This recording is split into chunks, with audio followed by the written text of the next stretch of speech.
رب اشرح لی صدری ویسر لی امری واحلل عقدۃ من لسانی یفقہوا قولی۔ الصلاۃ والسلام علیکہ یا سیدی یا رسول اللہ وعلی آلہ وصحبہ یا حبیب اللہ۔ اعوذ باللہ من الشیطان الرجیم، بسم اللہ الرحمن الرحیم۔ کیف تکفرون باللہ وکنتم امواتا فاحیاکم ثم یمیتکم ثم یحییکم ثم الیہ ترجعون۔ آمنت باللہ، صدق اللہ العظیم۔ آج کے پروگرام میں ہم نے جو سالک طالب جو فلاح فی الرسول کے منزل کو طے پا چکا ہے، اب اس کی اگلی منزل کی طرف فلاح فی اللہ کی طرف گامزن ہے، اس کے بارے میں ہم نے آج بریفنگ دینی، آپ کو بتانا ہے کہ اللہ تعالیٰ نے قرآن پاک کے اندر فرمایا ہے کہ کیف تکفرون باللہ، اب تم کیوں مطلب اس بات سے انکاری ہو، اپنے آپ پر یہ کیوں آپ نے کیفیت طاری کی کہ موت ایک ہوا ہے، حالانکہ تم تو پہلے ہی مردہ تھے، میں نے تمہیں زندہ کیا، پھر تمہیں ماروں گا، پھر تمہیں زندہ کروں گا، پھر زندہ کرنے کے بعد تم میری طرف رجوع کرو گے ملاقات کے لیے۔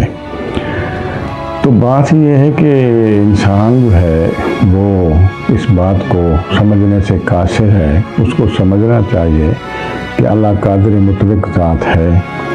تو سمجھدار اور جو اس کے فضل اور کرم والے لوگ ہیں، نگاہ مصطفیٰ کے کرم کے صدقے ان کو اللہ فلاح فی اللہ کی طرف اپنی زندگی کے اندر یہ مقام عطا کر دیتا ہے، تو وہ زندگی کے اندر اللہ کی طرف رجوع کرتے ہیں۔ جس طرح کہ وہ فلاح فی الرسول کے ماشاءاللہ فیضان حاصل کر لیتا ہے سالک، تو اس کو پھر کنارہ مل جاتا ہے، آگے والا کنارہ، ساحل لنا، تو وہ ساحل کے کنارے پر جب پہنچتا ہے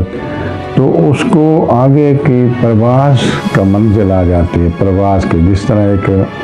ایروپلین اپنی رننگ پوری کرنے کے بعد جب وہ اپنے ایج پر پہنچتا ہے تو پھر اپنی زور مکمل لگا کے اپنے جناب جب وہ سٹارٹ کرتا ہے تو ایک دم پرواز ہو جاتی ہے شروع۔ اسی طرح یہ جو سالک ہے اس کی پرواز اللہ کی طرف گامزن تب ہو جاتی ہے جب یہ مصلی سے مصلی ہو کر اور تہجد گزاری کے ساتھ، قرآن پاک کی تلاوت کے ساتھ، درود و پاک درود و سلام کے جناب نغمے زبان پر جاری کرنے کے بعد یہ جیسے جیسے اللہ کی طرف رجوع کرتا جاتا ہے نوافل کے ذریعے، تو اللہ نے فرمایا الصلاۃ معراج المومنین، تو جیسے جیسے اس کی پرواز کی روح طاقت پکڑتی جاتی ہے یہ پرواز کرتا جاتا ہے۔ اللہ نے فرمایا جب کوئی میری طرف ایک قدم آتا ہے تو میں اس کی طرف 10 قدم آتا ہوں، تو یہ سفر طے کرتا ہے ادھر ادھر کا، اور اللہ تعالیٰ اس کی ذات اپنے اس کے دل کے اندر، اس کے ویرانے کے اندر اللہ تعالیٰ بصیرہ لگانے کے لیے آتی ہے۔ اسی لیے شاہ حسین کہتا ہے میں بھی جھوگ رنجن دی جانا نال میرے کوئی چلے، منتاں کر دے ترلے پاؤں دی جانا پیا اکلے، رانجھن یار طبیب سنندہ میں تین درد اول لے، کہ حسین فقیر سائیں دا سائیں سنہرے گلے۔ تو سنہرا یہی ہے کہ اللہ کی طرف جیسے جیسے یہ بڑھتا جاتا ہے تو اللہ تعالیٰ اس کے اندر آتا جاتا ہے، ایک مقام پھر ایسا آ جاتا ہے کہ اس بدن کے اندر اللہ کی ذات دل کے اندر مالک سما جاتا ہے، اور یہ عرش مولا پر پہنچ جاتا ہے، اور وہاں سے جناب اس کو پھر وہ مقام نصیب قرب کا، نور علی نور کا، جہاں نور ہی نور ہے، اس کو وہ مقام مل جاتا ہے جہاں سے اس کو سمجھ آ جاتی ہے کہ اب اللہ میرا راز ہے، میں اس کا راز ہوں۔ تو جب یہ ایسے مقام کو پہنچ جاتا ہے تو پھر اس کے بعد اس کو جناب ایک بہت بڑی جناب سعادت نصیب ہو جاتی ہے، اور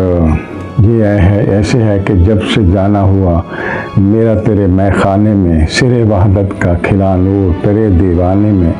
چشم مدہوش کھلی 14 طبق آئے نظر، عرش کی بزم سجی آج میرے ویرانے میں۔ تو عرش کی بزم پھر آپ کے اپنے ہی بدن کے اندر جو ہے نا وہ تقریب شروع ہو جاتی ہے، اور آپ کو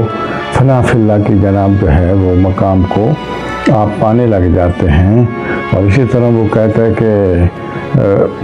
اپنا اللہ تعالیٰ کی ذات جب انسان کے اندر آتے ہیں، رانجھا رانجھا کر دینی میں آپ کے رانجھا ہوئی،